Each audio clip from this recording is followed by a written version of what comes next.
Now on CBC Vancouver News. This is a federal issue, and the Liberal Prime Minister, Mark Carney, has done and said absolutely nothing about it. Pierre Poilievre calls on the Prime Minister to get involved in a landmark court decision around Aboriginal title and private property in BC. There's no legal way to take any private property. Plus, less than harmonious. A judge calls the sale of a former BC meditation retreat suspicious and says it needs a closer look. And due to public safety measures brought in by the government of BC due to the Lapulupu incident. Security is a big focus for this year's Vaisakhi parades in Vancouver and Surrey. This is CBC Vancouver News.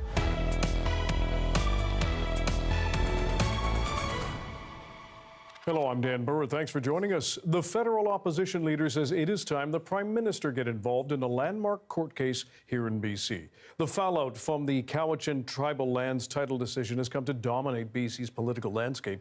Katie DeRosa has more on the calls for action. The implication for private property across all of British Columbia are massive.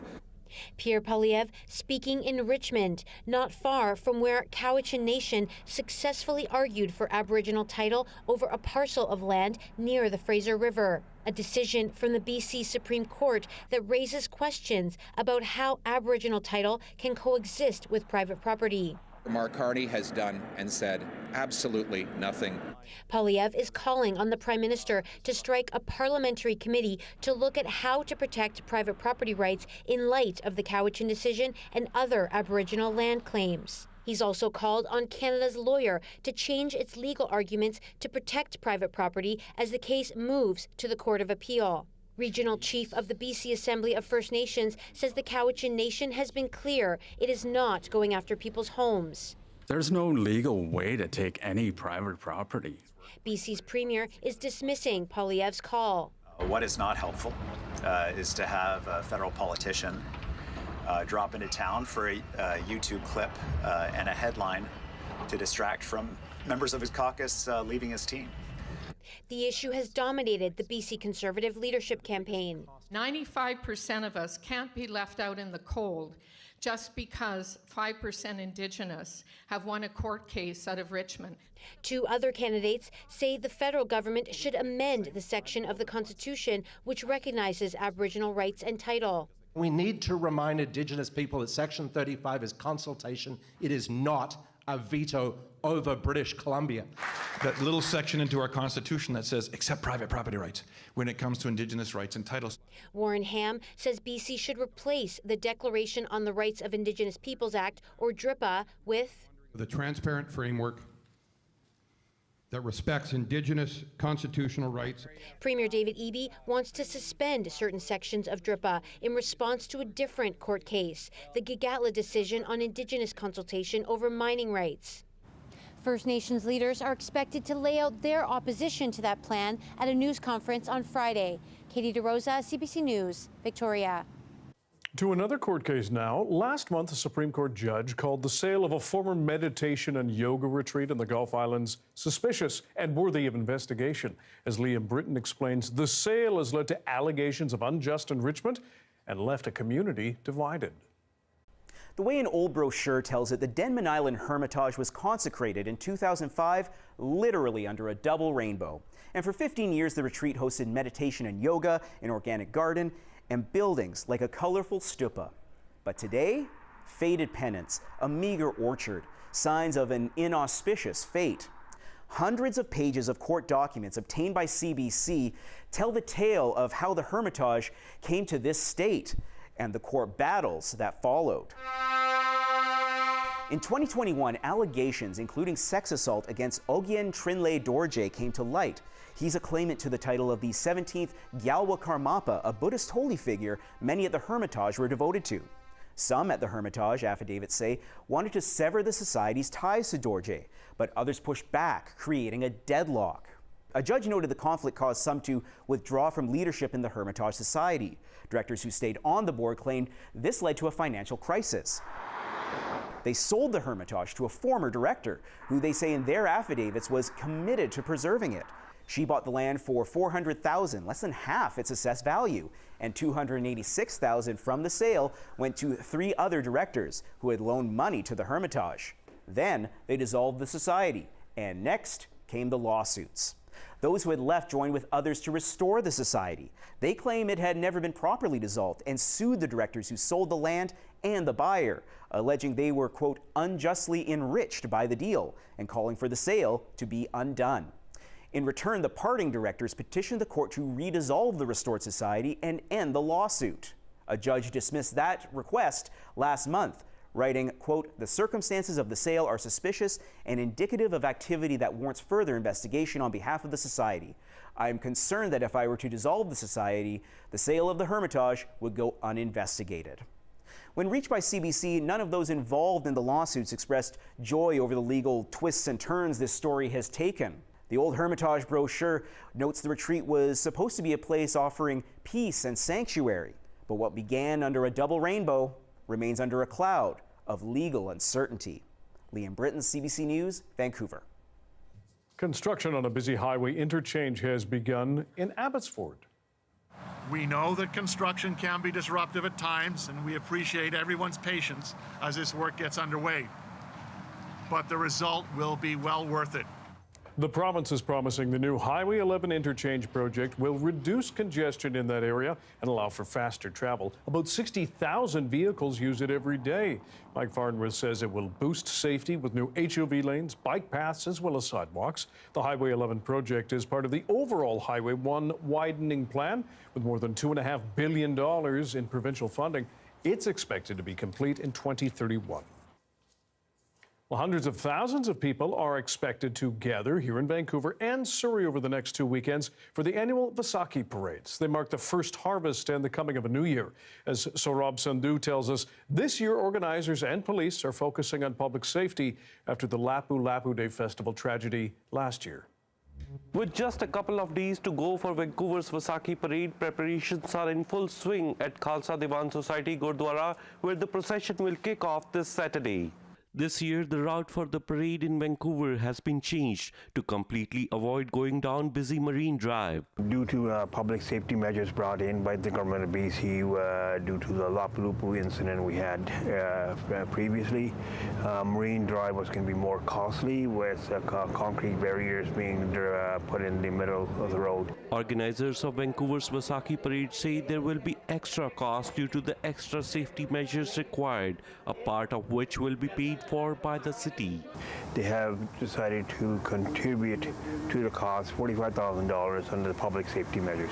Next weekend, Surrey will be hosting the Vaisakhi parade, where just like previous years, more than 500,000 are expected to attend. Organizers say the issue of Khalistan, a movement for a separate Sikh homeland, is expected to be the focus. Also top of mind, what they call transnational repression, and safety remains their top priority. 600,000 people in one area, we always have to be conscious of that. So we're working with the city very well. They're providing a lot of support, but there will definitely be an uptick in security and police presence at this event this year. We'll have drones in the area as well, like we did last year, and many officers out on the route to ensure that everybody can enjoy the day and that it's safe for everybody. The annual parade is known for huge floats, community performers, live music, and mouth-watering food. Business owner Raj Raneja says she's been setting up food stall for almost 2 decades at the annual event. It's pretty incredible to see the amount of people that gather in front of our stall to get a little taste of something. This year, Raneja says she will change the menu to accommodate more people. This year we're serving paneer pakoras and mango rasmalai. Police are reminding families attending to keep kids within their eyesight at all times, and to place contact information in children's pockets or shoes just in case of separation. Saurabh Sandhu, CBC News, Surrey. Science World is unveiling a new clean energy installation. The Vancouver Landmark is installing vertical solar panels as part of major upgrades. It's going to reduce the energy use here by the building by 40%, lower operating costs, and reduce greenhouse gas emissions by 75%. How's that for a science experiment?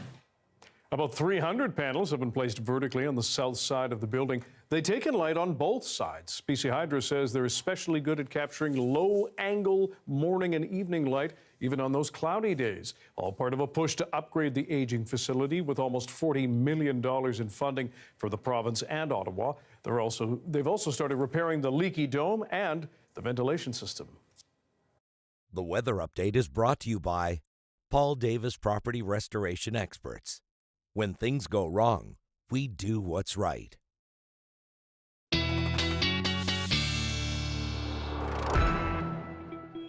Darius Madava here with the first glance at the weather. The snowpack map came out and, there were a lot of gasps at that thing. That's right. We've got a bit of a mixed bag because overall, the province doesn't seem like it's doing too bad. We're in the mid 90% in terms of the amount of snowpack compared to normal, but that really hides some very disparate conditions in different parts of the province. So up in the north, as you can see here, lots of blues, lots of places that are well above normal in terms of the amount of snowpack, because we've had that dominant high pressure over southern BC, letting all those systems, pushing them all up towards the north, and lots of snow has dropped in these areas as there's been cold Arctic air coming down throughout the winter. Meanwhile, in the south, because that high pressure has been keeping largely dry for weeks, even a month and a half or so at a time, we saw very low levels of snowpack. So for instance, the Skagit, 27% of the normal amount of snow. Vancouver Island, just below 50%. The South Coast, just over 50%, about 58% of normal. So very bad conditions for Southwest BC, as well as in the Okanagan, which is also in that 60-70 range. Or no, sorry, in the 50s, actually. Really nasty conditions across parts of BC and a concern in the days ahead. We'll take a look at the fire danger later in the show because we have a little pocket of high fire danger, or at least we did earlier today. Definitely a concern. But in the meantime, more precipitation feeding into the north, and we continue to be dry in the south. Dan? All right, Darius, thanks very much. Thank you. There is fresh controversy around the killing of 300 ostriches exposed to avian flu in Edgewood, BC. Their plight, if you remember, sparked outrage as the farm owners insisted the birds posed no threat and should have been spared. But now, Fifth Estate co-host Mark Kelly is exposing an argument built on exaggerations and false claims. Come on, babies. The ostrich farm owners had long claimed their birds were scientifically valuable and irreplaceable as they fought to stop the cull. But was that true? They claimed a Quebec lab tested their ostrich antibodies, and the then president of the company was impressed by their potential. And he said, if all of your ostrich eggs are like these eggs, he said, this is a game changer. In an email to the Fifth Estate, that lab, Immune Biosolutions, said the antibodies did not demonstrate the quality, purity, or specificity required for therapeutic development. The farm owners claimed a Harvard University medical professor was on the scientific advisory board of their research company, Struthio Bioscience. We contacted Dr. Alessio Fasano. He said he'd never heard of Struthio. He found that to be disturbing, the fact that he was listed there, because he was not a scientific advisor. He was on the list to be. The company's pitch to investors claims Struthio would generate billions in revenue selling ostrich antibody products. Dr. Lyle Oberg, former Alberta finance minister, is on the Struthio board, but within 5 years they expected revenues of $2.2 billion. Do you consider that to be realistic? No. So unfortunately, I didn't agree with the business plan. I don't agree with that kind of escalation in the numbers. I found the Struthio Biosciences business plan, which was the best description of the scientific work that they were undertaking. And I think calling it scientific work is quite generous. What would you call it? I call it a scam. And in the end, due to the long legal challenges, the cull of these so-called irreplaceable birds cost the Canadian taxpayer almost $7 million. Mark Kelly, CBC News, Edgewood, BC. Coming up, federal Conservative leader Pierre Poilievre in Richmond decrying the floor crossing of another of his MPs as voter betrayal. That story coming up.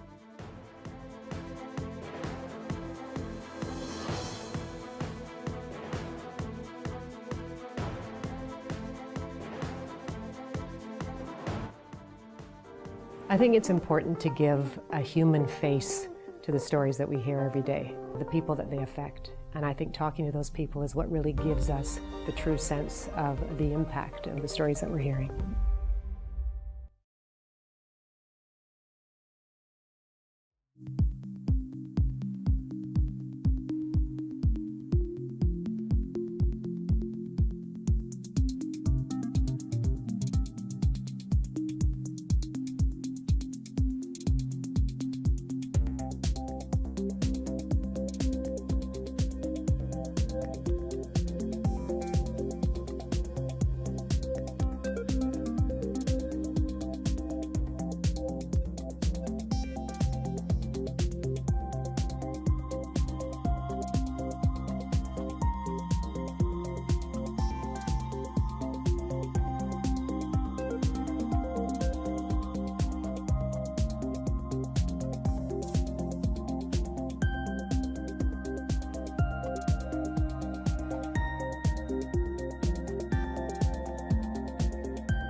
Prime Minister Mark Carney is meeting with Liberals from across the country at the party convention in Montreal. It comes as yet another MP crossed the floor to the Liberals and next week's by-elections that could secure the party a clear majority. More now from Ashley Burke.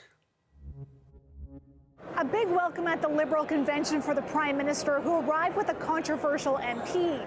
Marilyn Gladue abandoned the Conservatives yesterday to join Mark Carney's team, and it's a decision that not all Liberals are comfortable with. Gladue in the past voted against a Liberal bill banning conversion therapy. She was forced to apologize for casting doubt on the seriousness of COVID-19 and need for vaccine mandates. And when she ran for Conservative leader, said that she was open to MPs introducing bills restricting abortion. Mark Carney today defended his decision to welcome Gladue to his caucus amid questions about all of that. To be clear, the Liberal Party always will support the rights of women to choose, always, without question. And I had discussions, and colleagues had discussions with Miss Gladue about those issues. She will vote with the government if there are votes relating to any aspect of that issue. Some young Liberals here at this convention are waiting to decide how they feel about Gladue joining the party. Different people have different opinions, right? So I'm trying to make my own opinion as well. Yeah, I'm not quite sure. Our party's now kind of different with Carney, and I still believe our party does believe in those stuff, but for now we have to see how she aligns. Dan Arnold, who has done polling for the Liberals under the Trudeau government, said that Carney is taking on an MP with more baggage than your typical Liberal MP, but that he's looking for a comfortable majority and needs all of the MPs he can get. I think the bigger risk for him would be his government collapsing because he doesn't have enough votes to get through a vote and having to go to an election. So I think that, if anything, minimizes the risk. Yeah, she's controversial. So are some of the members of the Liberal caucus right now as well, too, though. Two Liberal sources told CBC News the party is in conversations with as many as 9 other MPs about crossing the floor. Carney is expected to address the crowd here on Saturday ahead of Monday's 3 by-elections. Ashley Burke, CBC News, Montreal. All of this raises new questions about Pierre Poilievre's leadership and his control of his Conservative caucus. Kate McKenna on how he's answering concerns. Down 4 MPs with speculation more could come.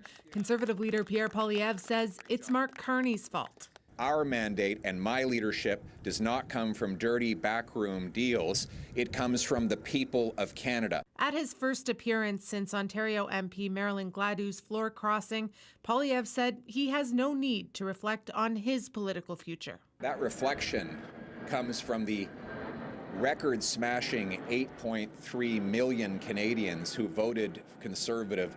Madame Gladue. It's been a week of setbacks. On top of losing Gladue, one of his top aides, Communications Director Katie Merrifield, resigned. Plus, 2 Liberal sources tell CBC News the party is speaking with 9 additional MPs about crossing the floor. I think there is an opportunity for Mr. Poilievre to really show some leadership here, and for him to show some contrition and take some accountability. On Thursday, the Prime Minister played coy. You know, I'm often the last to know. Not quite the last to know because there's an announcement. Behind the scenes, 3 Conservative sources say morale is low. I think it's an untenable situation for a matter of months, if not longer, going forward if you're always concerned that your MPs are going to cross the floor. Some MPs posted online, preemptively writing they're not crossing the floor. This Conservative MP says he's been asked to join the government benches multiple times.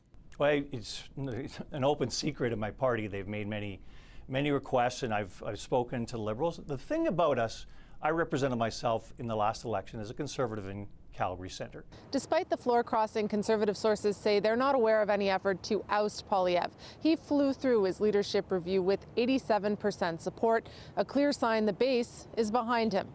Kate McKenna, CBC News, Ottawa. A great day for sale out in Port Alberni, but there is a change on the way. Doria says that. BC-wide forecast coming up.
The ceasefire in the Middle East appears to be teetering on the brink of collapse, due in part to Israel's wave of airstrikes across Lebanon. Iran says the bombardment violated the deal, but the U.S. and Israel say Lebanon was never part of that arrangement to end hostilities. And as Chris Brown reports, stopping the fighting on that front in the conflict will be no easy task. The horror and immensity of Israel's attacks hit home across Lebanon Thursday. At this Beirut hospital, bodies in bags arrived as other victims were taken away to be buried. They're all gone. My whole family is gone, says Abdulrahman Mohammed, who lost 5 family members, including a brother, a sister, and a nephew. Israel said it was targeting Iran-aligned Hezbollah militants. But especially in Beirut, the attacks flattened high-density neighborhoods that were full of families. More than 300 people were killed and over 1,000 injured, fueling growing international calls for Lebanon to be included in the ceasefire. The ceasefire needs to include Lebanon and needs to include it now. Israel's army has invaded southern Lebanon, displacing more than 1 million people, often destroying their homes. Its government claims it needs a buffer zone to defend northern Israel from Hezbollah attacks.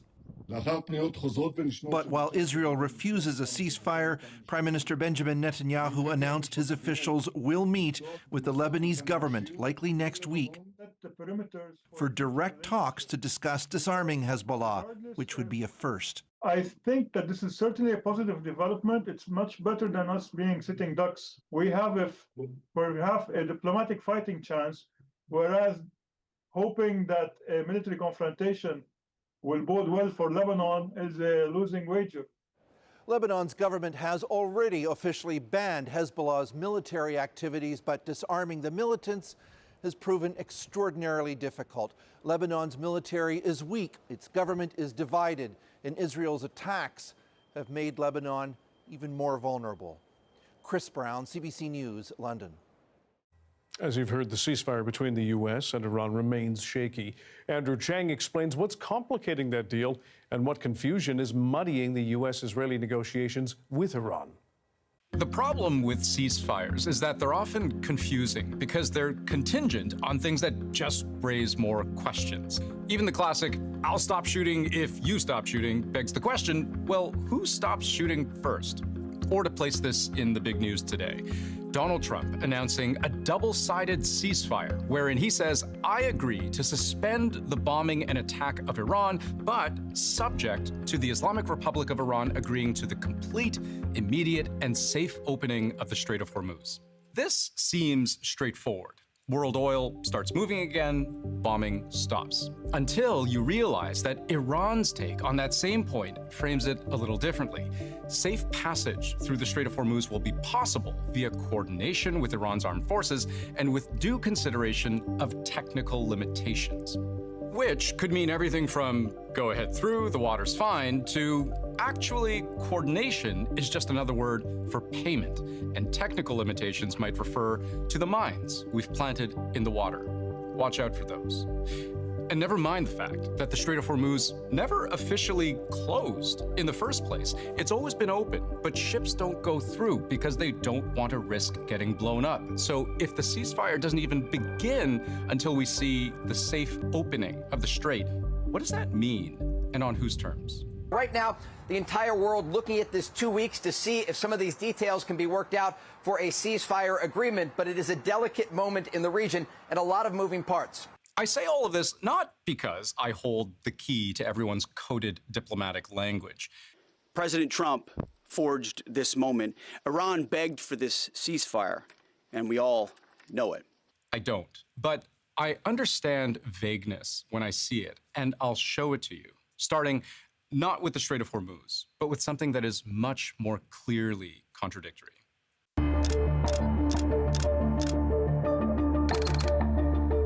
So where does the ceasefire actually apply?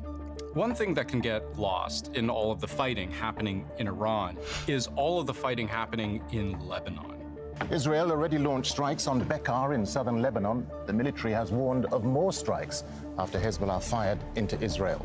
This is a map from the Institute for the Study of War. They've done a great job chronicling confirmed Hezbollah strikes against Israeli targets. Those are the red triangles, as well as claimed Hezbollah strikes in that yellowy orange. Israel has had boots on the ground in Lebanon since the very earliest days of the war. They say they're fighting Iran through its proxy, Hezbollah. And here's the ISW's tally of just how extensive that ground war has been. Nearly 1,500 claimed Hezbollah attacks over more than 30 days. And the Israeli Defense Forces, too, have been claiming wins, publishing illustrations of its strikes against key river crossings inside Lebanon, and actual footage, graphic footage, I'll point out, that the IDF claims to show actual attacks on members of Hezbollah. Like this footage showing a group of people on a pair of motorcycles, one of them being hit, sending the riders on the other running for their lives. I point all of this out because you'd think it would be made explicitly clear in the announcement of a ceasefire whether it applies to Lebanon. It did, according to a pretty good source, the country mediating the ceasefire itself. It covers everywhere, including Lebanon.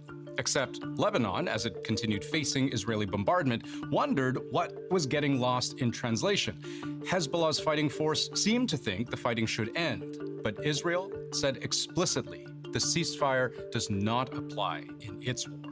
The Pakistani mediator said the ceasefire does include Lebanon. Israel immediately shot back and said absolutely it doesn't, and it stepped up attacks on Lebanon. I think that's very confusing to the public and leaves a lot of questions to the public about what should we expect. I think this comes from a legitimate misunderstanding. I think the Iranians thought that the ceasefire included Lebanon, and it just didn't. We never made that promise. We never indicated that was going to be the case. What we said is that the ceasefire would be focused on Iran, and the ceasefire would be focused on America's allies, both Israel and the Gulf Arab states. As of the moment I record this, every headline I've seen suggests the Israeli point of view, at least so far, is unchanged, which effectively means there is no current agreement on exactly where this ceasefire applies, which is a problem. We're seeing that because of these strikes in Beirut, Iran is now saying that oil tankers can't get through the strait. Iran would be wise to find a way to get the carrier pigeon to their troops out in remote locations to know not to shoot any longer one-way attacks or missiles, because it takes time sometimes for ceasefires to take hold. We're watching it. We're prepared if necessary, but we hope and believe that it'll hold.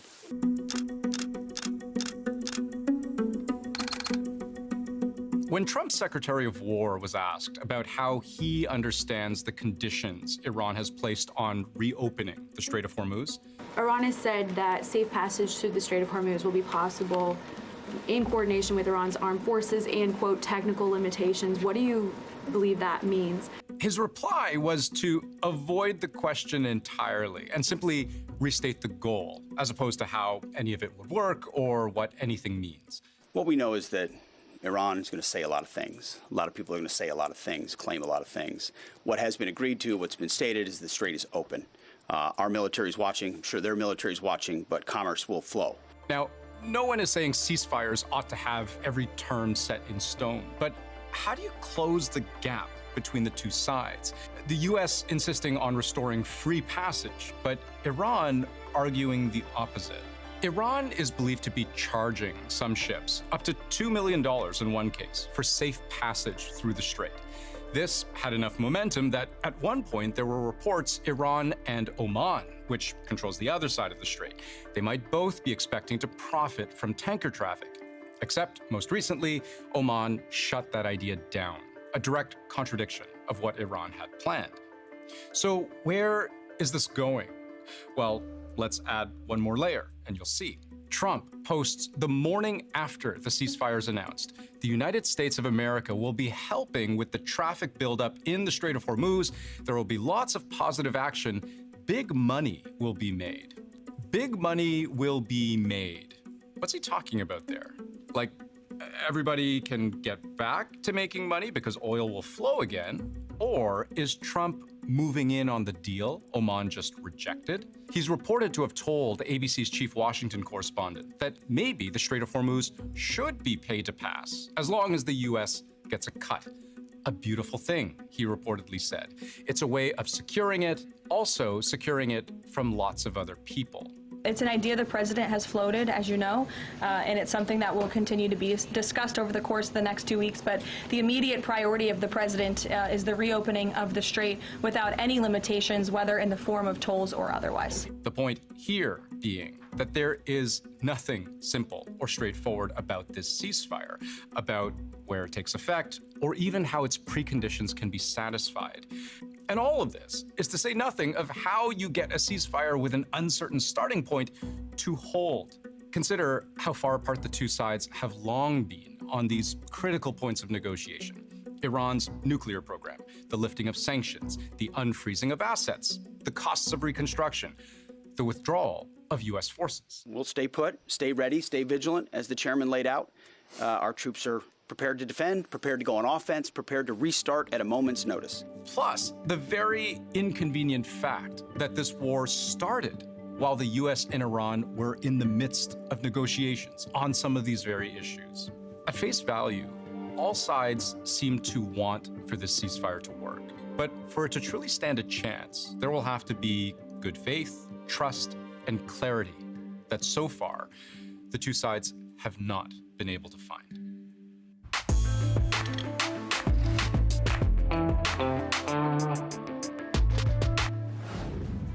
Summer is inching closer, but some researchers say that is too soon. We'll hear about the impacts of longer, hotter summers after the break.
2 Antarctic animals have now been added to the endangered species list. A global conservation authority says emperor penguins and Antarctic fur seals have seen their numbers diminish significantly over the last decade.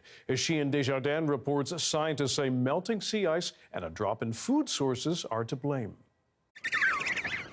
In Antarctica, sites like this are getting harder to find, and experts say it's very possible they could disappear completely. You will see larger die-offs, and that, of course, would be a massive tragedy, and essentially it'll be all on us because it's happening on our watch. The iconic emperor penguin is now considered endangered, according to the International Union for Conservation of Nature. These birds live on ice for most of the year, but there's much less of it, and when chicks fall in the water, they drown or freeze. So if you lose one set of offspring in 1 year, then that's probably not important. But if you consecutive years lose cohorts of offspring, then that becomes cumulatively important. He says the emperor penguin population has dropped about 10% in the last decade, even more in some places, and it's expected to be cut in half by 2080. They're effectively the Antarctic canary in the coal mine. The Antarctic fur seal is now declared endangered too. It feeds on krill, which are looking for colder water, making it trickier to hunt. This Canadian scientist has spent time in Antarctica, seeing the effects of climate change firsthand. We weren't seeing a significant change in the trend until just the last few years. But he says as more sea ice disappears, something needs to be done, because right now, the future looks bleak. The way to deal with climate change, the way to mitigate its effects, is to look at anthropogenic emissions of carbon dioxide. And in particular, we're talking about the burning of fossil fuel. He is optimistic that can happen, but for the emperor penguin and Antarctic fur seal, it's just a question of will it come soon enough. Desjardins, CBC News, Toronto.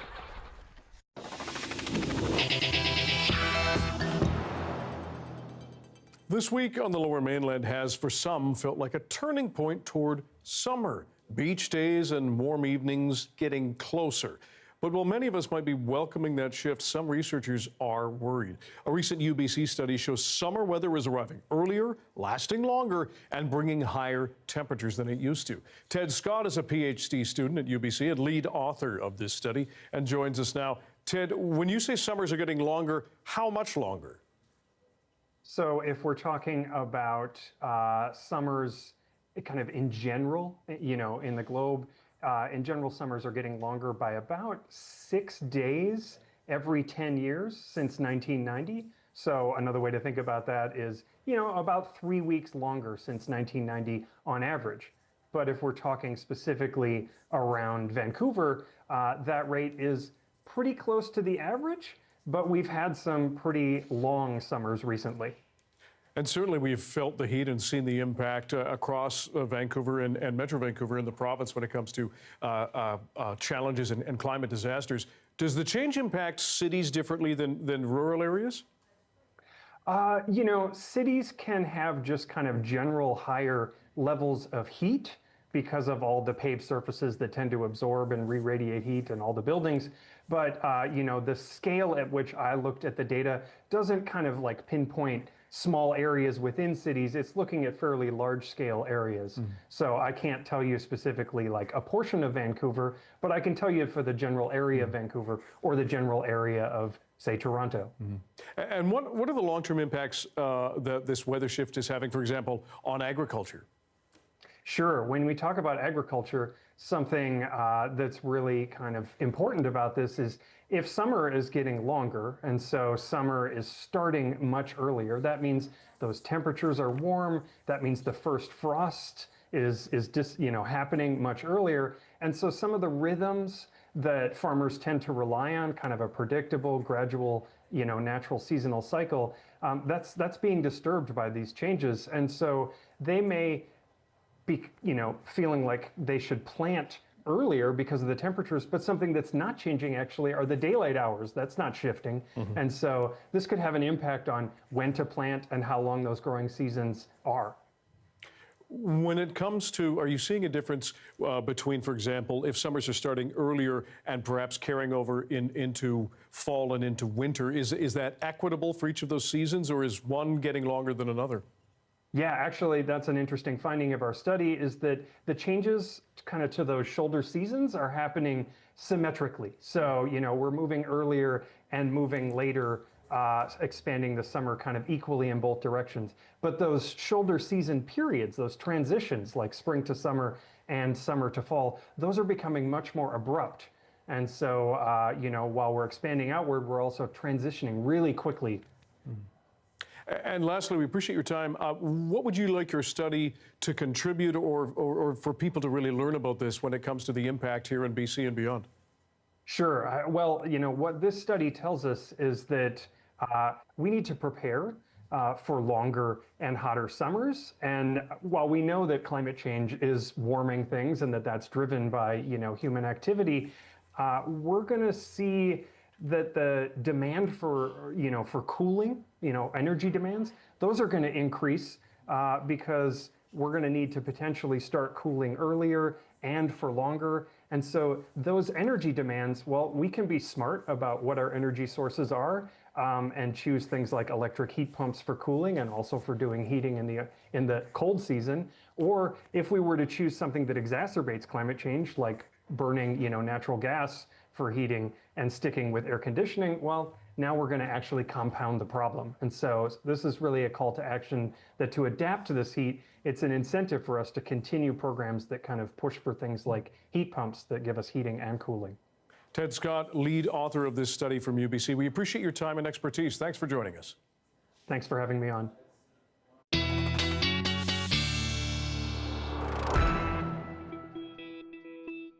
Our science and climate specialist, Darius Madava, here with the BC Wide Weather Forecast. But let's go to the stars first.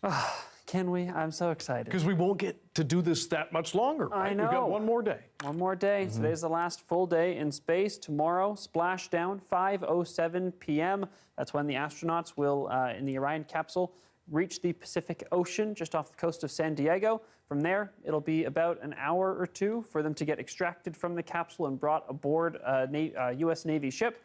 So we got to enjoy it while we can, soak up all the cool stuff that's been happening with these 4 astronauts that have been just so happy, I think, is my biggest takeaway from this. They just seem so joyful every time they speak. They're so eloquent whenever they're doing a press conference. This is a photo they took a couple days ago. It shows the Milky Way, which you can see just there. We are, of course, in the Milky Way. It's our galaxy, but we're in one of the outer spiral arms. So this is looking in towards the core of our galaxy, which is very cool. I can't imagine being able to see all the stars like that. Just incredible.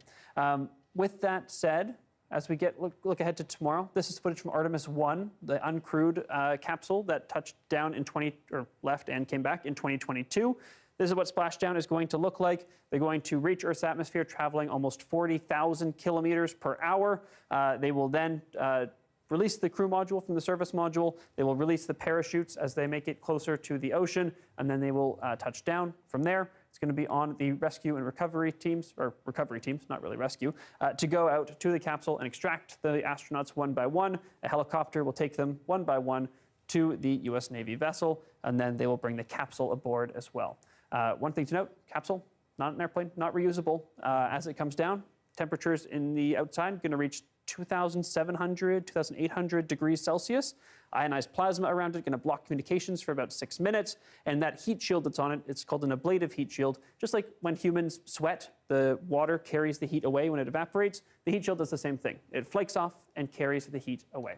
Now, let's talk about the weather. We have a little bit of precipitation that's going to sneak up throughout the next, as we get into Friday night, into probably Saturday. Just a brief shower for the most southern parts of the province, and then it moves off pretty quickly, and most areas don't see it at all. Right now, we do have some precipitation feeding into the northwest and other parts of the far north, but other than that, we remain pretty calm across the board. Temperatures remain well above normal in many parts of the south, especially for those inland areas, including the Fraser Valley, 20 degrees-ish today and tomorrow, as well as in Port Alberni. Expect more sunshine on the way down tomorrow before that precipitation and cloud starts to creep in. Okay. Darius, thanks very much. Thank you. The weather update is brought to you by Paul Davis Property Restoration Experts. When things go wrong, we do what's right. After the break, a look at the Canadian Coast Guard's newest ship built right here in Vancouver. More on its role in ocean science after this.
Hi, I'm Amy Bell, and this is your CBC Inbox. Celebrate cinema and culture with CBC at the Sunder Prize Film Festival, April 23rd to the 26th. The festival features a powerful slate of films, panels, and special events that shine a light on stories of identity, belonging, resilience, and social change. And never miss a special programming series, event, or contest. Subscribe to CBC's e-newsletter and keep connected with us. After 43 days at sea, the Canadian Coast Guard's newest and largest science vessel has docked. CCGS Nalik Napaluk was built in Vancouver, but her home port is at the Bedford Institute of Oceanography in Dartmouth, Nova Scotia. The ship's arrival marks a major milestone for ocean research in Canada, trying to better understand changing ocean conditions and the impact climate change is having on fish stocks, habitats, and marine ecosystems. It's most likely to be dedicated to science for most of its life, but we do make sure it's capable of other operations like search and rescue. We have a Polar Class 6 ice class on this one, so it can navigate throughout Atlantic Canada and into the Arctic during particular times of the year.